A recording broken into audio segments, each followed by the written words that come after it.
नमस्कार बच्चे। आज कक्षा 10 के तुलसीदास द्वारा रचित राम लक्ष्मण परशुराम संवाद से, जो कि व्याख्यान होगा 5 और पद संख्या होगी 4।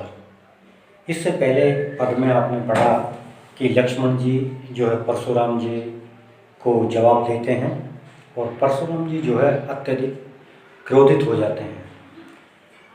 आज जो चौथे पद संख्या में बताया जाएगा कि परशुराम जी जो हैं वो लक्ष्मण जी पर अत्यधिक क्रूर होते हैं और विश्वामित्र जी उनके क्रोध को देखते हैं और उन्हें कहते हैं कि ये तो बालक है, इसकी बातों पर मुनिवर आप न जाएं।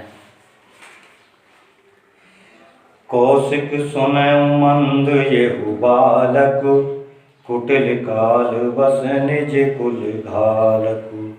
भानुवंश राकेश कलंको, निपट निरंकुश अबुध असंको।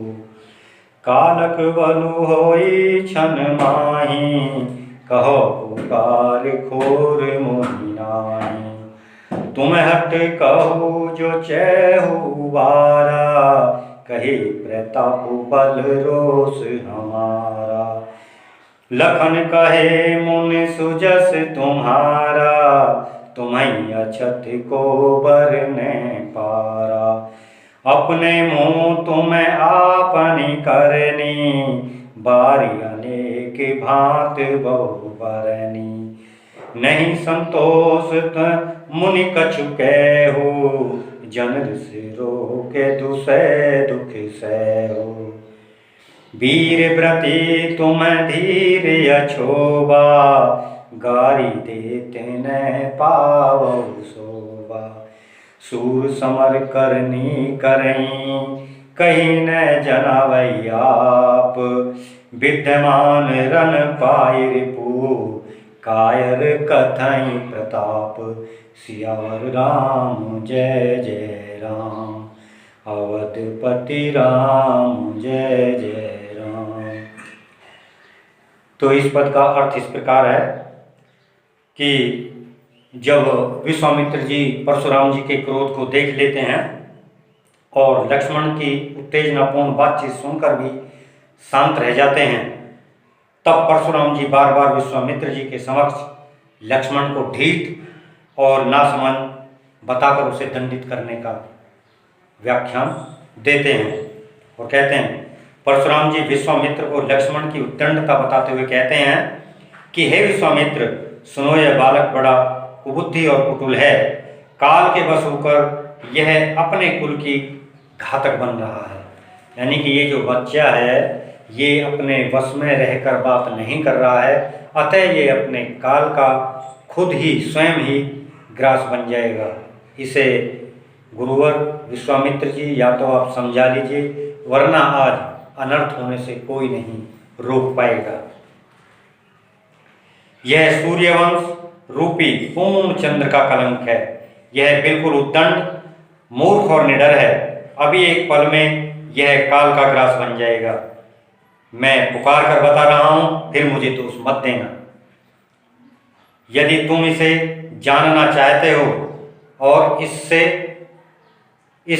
मुझसे बचाना चाहते हो, तो हमारा प्रताप, बल और क्रोध बताकर इसे मना कर दो। आप इसे बता दो कि बालक, जिन मुनिवर के तुम सामने इतने उद्दंडी बातें कर रहे हो, इनका क्रोध और बल की आपको तनिक भी जानकारी नहीं है कि इनका क्रोध कितना भयंकर होता है।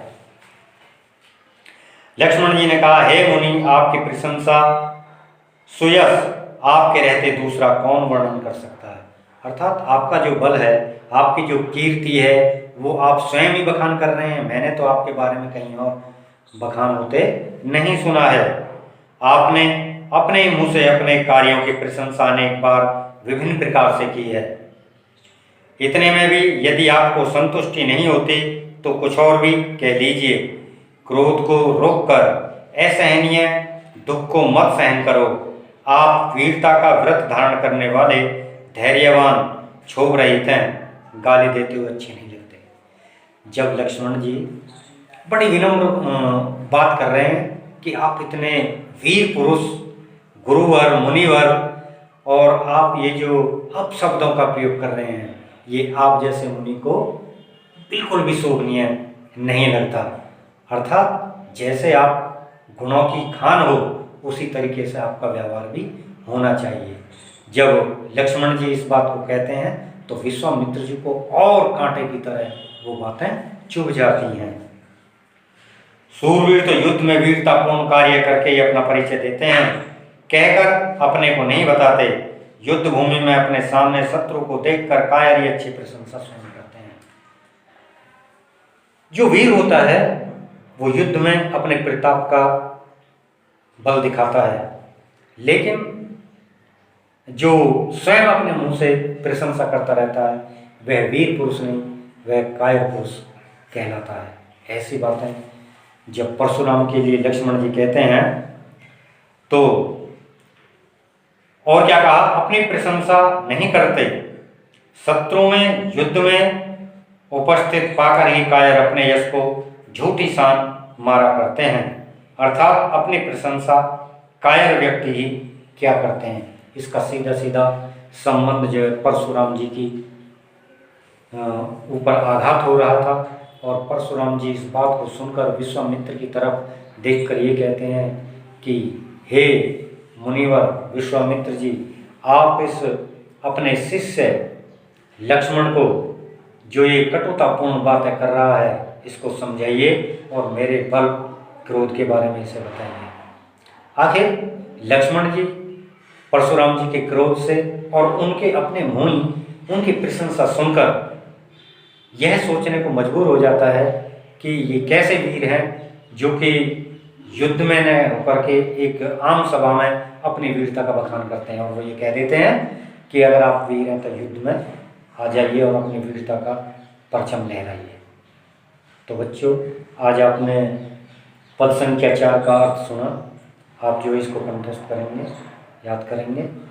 इसके बाद पद रह जाता है, 2 पद और रह जाते हैं, और वो 2 व्याख्यान में हम लेकर चलेंगे, और तब आपका ये तुलसीदास द्वारा रचित राम लक्ष्मण परशुराम संवाद अंतिम चरण की ओर होगा।